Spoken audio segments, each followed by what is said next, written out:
Hello বন্ধুরা, আজকে আমি সাইকেল নিয়ে বেরিয়ে পড়েছিলাম সকাল সকাল একটু ঘুরতে। ঠান্ডা খুবই ছিল, সকাল তখন 5টা সাড়ে 5টা বাজে। ঘুরতে ঘুরতে মার্কেট খোলার টাইম হয়ে গেছিলো, তাই আমি বাড়িতে এসে আমার ট্যাবে গ্রোডটা খুলে একটু মার্কেট কেমন আছে সেটা চেক করে নেব।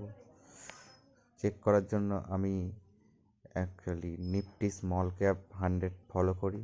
সো মার্কেট কন্ডিশন চেক করার জন্য আমি দেখলাম 12 আর 26 যে ইএমআইটা প্লট করা আছে সেটার নিচে মার্কেট আছে। সো আমরা কোনো ট্রেড করব না আজকে, কারণ মার্কেট এখন ডাউন ট্রেন্ড শো করছে।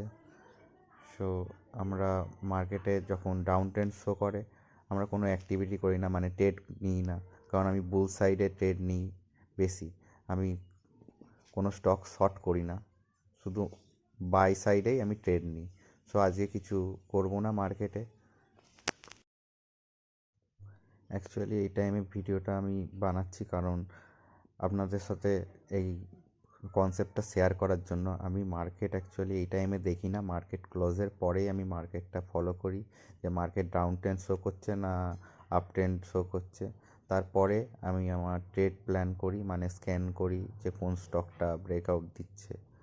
সো আজকে কোনো ট্রেড না, সো আমি এখন নারুটো দেখবো। Good bye guys.